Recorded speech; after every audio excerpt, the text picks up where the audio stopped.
Conversations with Calvin, We the Species. Good evening, and I'm with KORTEZ ARTISE, an amazing artist. KORTEZ and I go back 8 or 9 years, and I've been such a fan of his art. It has moved me so much. So we're here, and because we always are limited with time, we're going to jump right in. KORTEZ, why don't you tell us who you are and what you do? And actually also explain what's behind you, because I love that.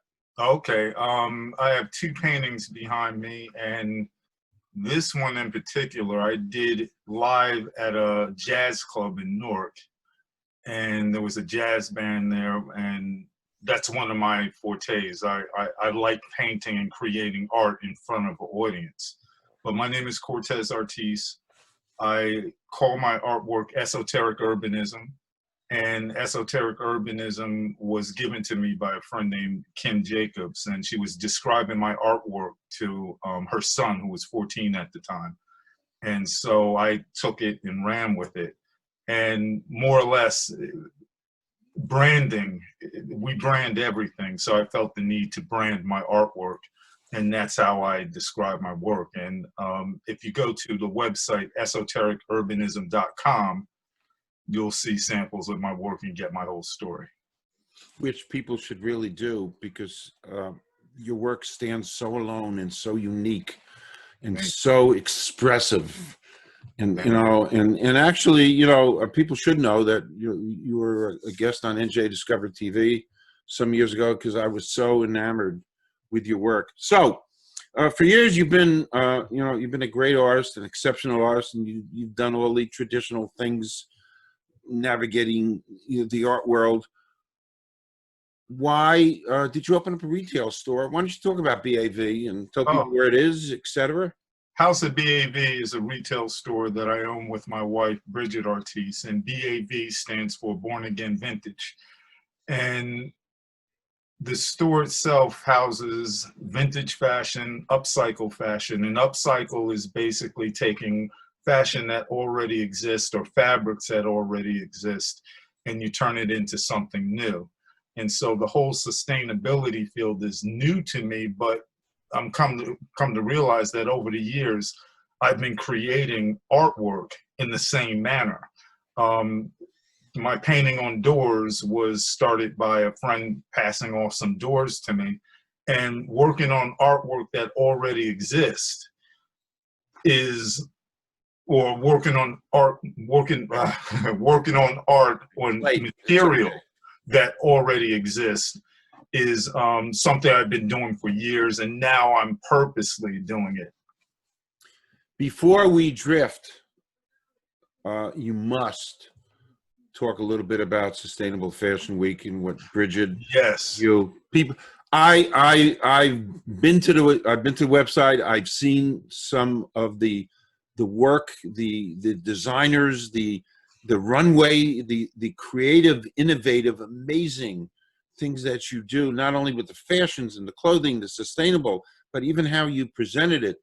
It is a magical place for people to visit. Yeah, if you go to the website sustainablefashionweek.us, that will bring you to everything that we have going on. And so it more or less started because Bridget was more or less not satisfied with what was going on with Fashion Week.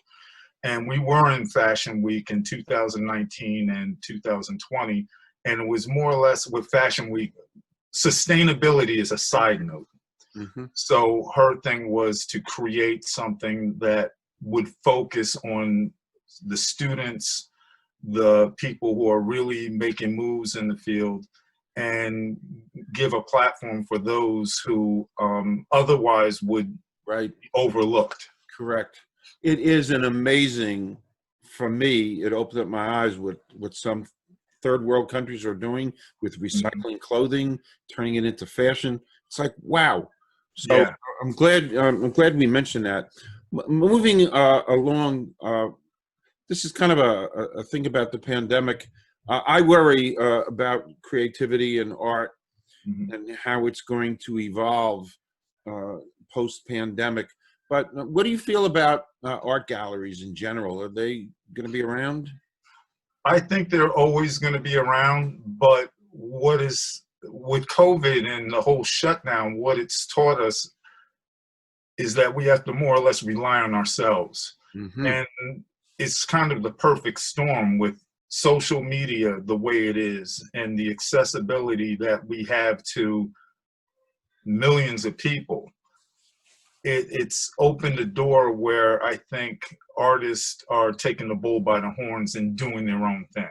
Okay. And so I think galleries are always going to exist, but I think now galleries are going to have to be a little bit more creative with keeping artists in their stable, because artists really don't need galleries anymore.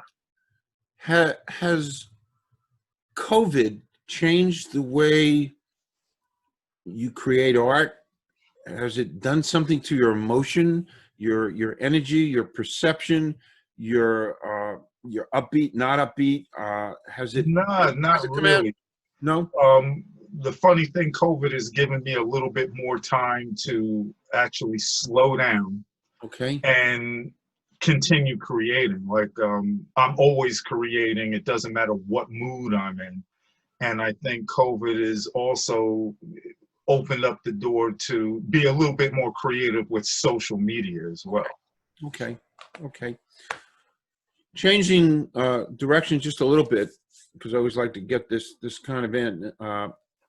This is important. I think it's a great question regarding the pandemic. Mm-hmm. Now, watch how I word this: living or dead, excluding family and friends. Who would you like to spend a day with during the pandemic? Could it be two people? You could be as many as you want. It's fine. Prince and Malcolm X. Okay.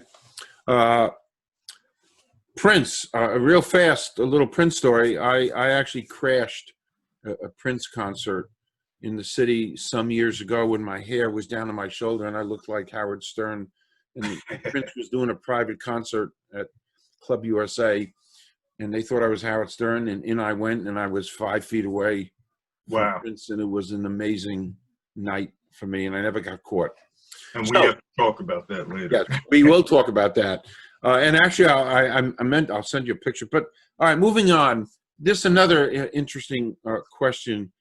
It's a fill in the blank. Before I leave this earth, I won't be satisfied until I blank. Not so much until I blank, but as long as my kids are happy and satisfied, that I could die a happy person. More or less, if I die tomorrow, I've done everything. Perfect. Perfect. So, in the last year, which of course includes a big chunk of COVID, what has been exciting for you as an artist? The two things I would say in the last year is definitely the store and Sustainable Fashion Week. And with the store, I didn't get the website for the store. That's please do, and the address, please do. Yeah, it's www.houseofbav, and that's BAV, House of BAV, .com. I'm sorry about that. Perfect. And then also with Sustainable Fashion Week, again, that's sustainablefashionweek.usa. Okay. Or not .us. .us. It's late. We've had long days, you and I, so it's okay. The other thing I wanted to show before we do run out of time, I usually play a game, but I wanted folks to see this because it's testament to you and me. This goes back some years ago. It's a picture of you and I at Freehold Art Gallery, and behind you is your amazing, wonderful art. So I wanted to show that, and we are just about out of time. I will say we're coming back because we need to come back with you and Bridget, and we'll talk about things. So I can't thank you enough for your patience and being here. Thank you, KORTEZ. This has been great, and we'll be back.